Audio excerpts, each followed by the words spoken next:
Yes, mga to. Dito kami ngayon sa may Santa Maria, Bulacan. Siserve kami mga. May follower ako ng dalawa, no? Oo. Nakakulong yung isa, drugs ang kaso. Isa pa rin. Yung isa, baril. Nangihingi akin ng ano. Nangihingi ng sticker. Sabi ko sa may didikit niya sa rehas. Dito sila. Ayan. Oh, see you later, alligator.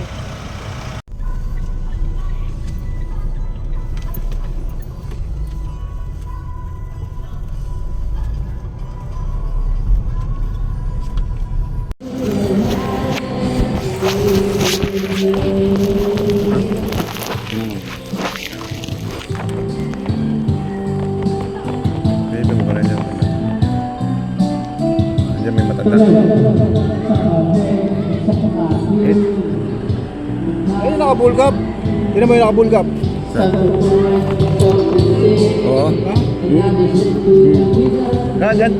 Nandyan. Lahat na tayo, hindi nakabulgap. Hindi nakabulkap. Pabantayan dun.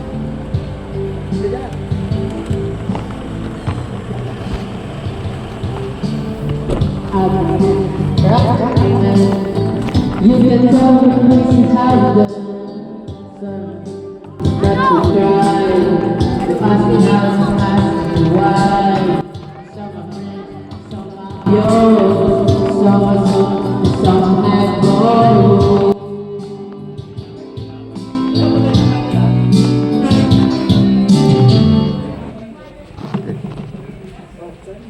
Nakaano. Mga pulis po kami. Sisend lang po kami ng mga mabasama na. Tay, mga pulis po kami ha. Huwag ko kayong mag-alala ha. Alam niyo naman ho siguro ba't nandito kami. Magpapakilala po ako sa inyo ha. Ako po si Police Master Sergeant Solomon Batalier ng Warrant Section po ng Maynila ha. Tama po ba kayo si Alam niyo po ba yung kaso niyo regarding do sa reckless imprudence resulting to homicide? Ano po ba nangyari? Hindi niyo po ba inatinan? Pero hindi niyo po inatinan. Hindi, kaya lang ha? Hindi niyo po inatinan. Ha? So ngayon, isuserve ko po muna sa inyo yung warrant of arrest ha? Huwag ko kayong matakot ha? Mababait naman po kami. Ha? Nilabasan kasi kayo ng warrant of arrest po ng branch 85 Caloocan City ng North Caloocan. Nilagdaan po ito ni Presiding Judge Michael V. Francisco sa kasong reckless imprudence resulting in homicide. Isang sasabihin ko po yung karapatan nyo ha. Kayo po ay may karapatang manahimik o magpasabalang kibo. Ano man ang inyong sabihin ay maaaring gamitin pabor o laban sa inyo sa anumang hukuman. Kayo po ay may karapatang kumuha ng inyong sarili at napiling pinagkakatiwalaang tagapagtanggol o abogado.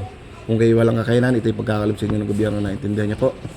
Kayo rin po may karapatang kumuha ng inyong sarili, ay kayo po ay may karapatang mapatingin o magpasuri sa inyong sarili at napiling pinagkakatiwalaang manggagamot o doktor.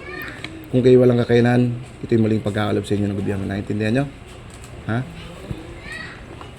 Pamaya ho, paalamin natin kung ano talagang kwento ha. Pero ang nakalagay po dito is bailable naman po ito ng 30,000. May piyansa po. May piyansa po ito, ibig sabihin, piyansahan nyo lang po. Saka hindi ho nakakatakot ang kasong ito. Kasi reckless imprudence lang po ito. Ibig sabihin, aksidente po ito, aksidente lang. Hindi nyo sinasadya. So dapat inaatinan nyo to. Ang problema kasi is, hindi nyo inaatinan.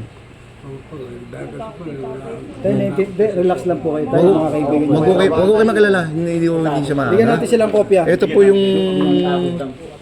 po yung kopya po ng ano ha. Ay, ate, wag po kayo. Anak niyo po. Apo. Ito po yung kopya ng Bibigyan namin kayo ng kopya.